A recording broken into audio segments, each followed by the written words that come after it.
episode proper for Unleash the Archers, and we'll start here with the band's debut album, Behold the Devastation. Released independently in 2009, produced by Jason Martin, this would also be the band's only album with its original lineup. Also, bless you. I don't normally keep outtakes, but that one could stay in because that was cute. Anyhow, I don't have a lot to say that I didn't go over during the very brief history video, so let's just move on with this album's starting song, Eat What You Kill. I like an opening track that perfectly establishes the band's sound, and Unleash the Archer's heavy metal styling has that in spades with this first song. I will admit, though, it did take me a while to get used to the switch between the singing and the screaming, and it turns out that lead vocalist Brittany Slay's Yas Queen is only the clean vocalist, and the unclean one at the time was Braden Braden.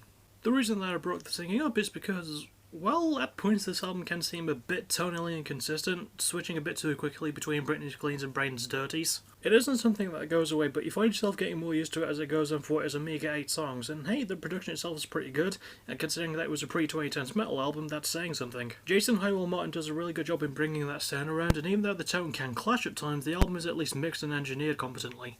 And the band themselves sound great too. I think that going indie with a style that's difficult to go into with was the right call for them, and there's some really tasty instrumental work, and my favourite song goes to The Worthy and the Weak. Even though this one can take a while to find its groove, it falls hard into it when it does, and the band's raw potential and good instrumental chops are what really show the band's promise here, so yeah, I would say that's a pretty good start to their career as a full-length album anyway. Next is the band's second album, Demons of the Astro Waste. Released in 2011, this was again an independent release and was produced by Nick Angua and Stu McKillop. I couldn't find a lot of background for this one except for what happened before the recording, as Mike Selman, one of the band's guitarists, would leave shortly before the actual recording happened, and Grant Truesdale would step in to replace him, and he's still with the band to this day. The first song of the album is an intro track titled 00:00:01 and followed by the first track proper, Dawn of Ages, shortly after, but there is a reason for the intro track this time around. That reason being that this is a concept album, which I find a bold idea considering that it's only Unleash the Archer's second album and that it's an independent release. As for what that actual concept is, it's about a space mercenary who finds a powerful sword, and if the future sounds as badass as this album does, then I think that we're in safe hands. Well, you know, the far, far future, not the immediate future. We're still fucked for now, actually.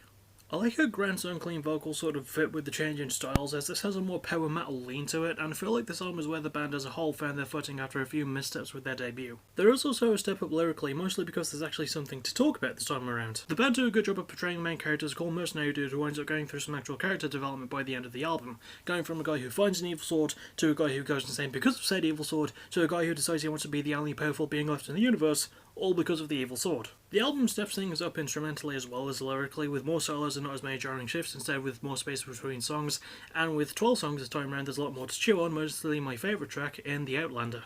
Demons of the Astro Waste has a killer story, a great core sound, and it shows the band's massive improvement since their debut, and yeah, I think this was definitely the right step for them. We move on now to the band's third output, Time Stands Still. Released in 2015, it would come out through Napalm Records, and I couldn't find a producer for this one, but fret not, as I do have other information about this album. Ha ha ha ha ha.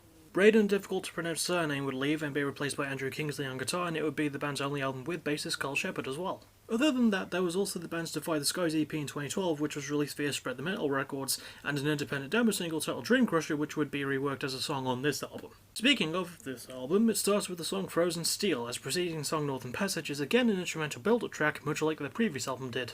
The only difference is, as far as I can tell at least, I don't think that this is a concept album. I feel like there's no excuse for that, as this was originally planned for a summer 2014 release, but it got pushed back when the band signed to Napalm, and to the band's credit, it's not a lot outside of their usual style. It's got a more melodic lilt to it, and Brittany Slay's Haystack's vocals have a more power metal operatic lilt to them this time around too. This album is a bit oddly put together though, as its first track is an intro and the last track is a video edit of the song Tonight We Ride, the only difference being that the video version is about a minute shorter, and I don't know why. That aside, it is still a pretty good album. The production is tighter, really boosted up the instrumental work as well, and even though Braden was one of the main songwriters, the band can still knock out some good tunes without him around. And even though it doesn't really have a concept lyrically, it still covers things like hope, belief and self-assurance, which is nothing new, but the band do put an interesting light on things, and my favourite song goes to No More Heroes. Time Stands Still is a pretty good showing on the band's current label, and despite its weird track listing, it's still got plenty of good shit going for it, so, you know, don't try to take that away from them.